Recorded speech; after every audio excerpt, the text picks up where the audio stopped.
In every age, humans have feared the same thing. Will this new machine steal my job? In the 1800s, it was the steam engine. In the late 1900s, it was the computer. And today, it's AI. Writing essays, making art, and maybe even scripting YouTube videos like this one.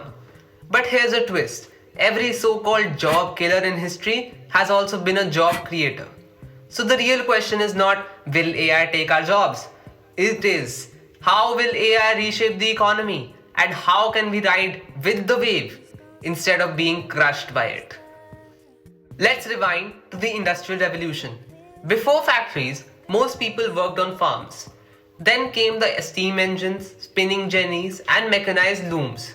Productivity skyrocketed, but workers panicked. They smashed machines, fearing unemployment. Ironically, those machines didn't just replace jobs, they created entire industries: railways, steel, textiles. Economists call this creative destruction. Old jobs vanish, but new ones emerge. So, yes, some weavers lost work, but millions gained better paying jobs in factories, cities, and trade. So, what we learn from this is technology shifts what we do, not whether we do anything at all.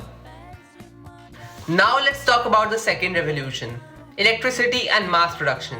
Fast forward to the early 20th century, electricity and assembly lines transformed work once again. Henry Ford's moving assembly line cut car production time from 12 hours to just 90 minutes. This wasn't just efficiency, it was economies of scale. Producing more units lowered costs, making cars more affordable for the middle class. But here's the economic twist. As productivity rose, wages rose too. Henry Ford famously paid workers $5 a day, double the going rate, so they can afford the very cars they built. This is the virtuous cycle of demand and supply. Higher wages meaning more consumption, meaning more production, which leads to more jobs. So instead of mass unemployment, the 20th century saw mass consumerism. Then came the third revolution: computers and information age. In the 1970s and 80s, when computers entered offices, secretaries feared typewriters would vanish. They were right. But new jobs like software engineers and IT specialists and web designers exploded. This is what we may call a skill bias technology change. Technology increases demand for skilled workers while reducing demand for routine tasks.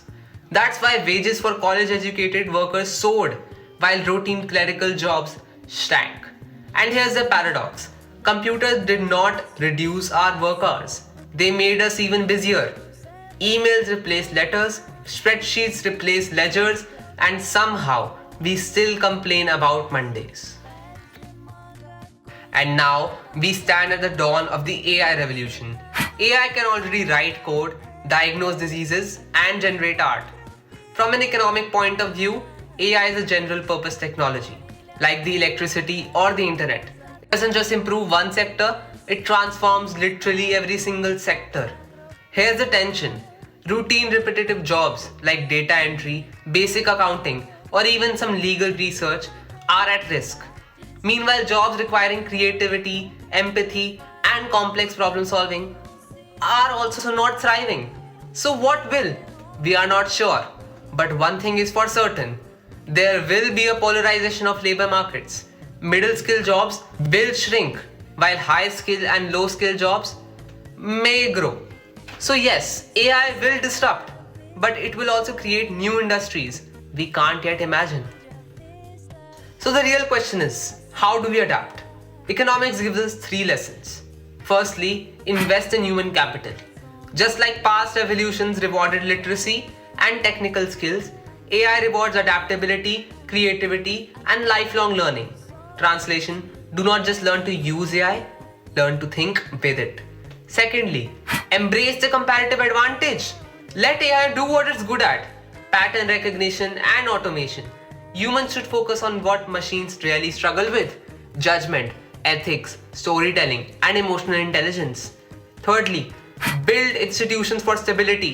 Societies today must regulate AI responsibly, balancing innovation with fairness. In short, the winners of the AI age will not be those who resist it, but those who integrate it. History teaches us one thing. Every economic revolution feels like the end of work until it becomes the beginning of something much bigger. The steam engine gave us factories, electricity gave us mass production, computers gave us a digital economy, and AI, it's giving us the chance to reimagine work itself. So the real question is, will you let AI replace you, or will you use it to upgrade yourself? Because in economics, just like in surfing, it's better to ride with the wave rather than be crushed by it. If you enjoyed this journey throughout history and economics, subscribe to EcoBits, where the past explains the future and the future starts now. Like, share, subscribe, and stay curious. Do not miss your eco lessons.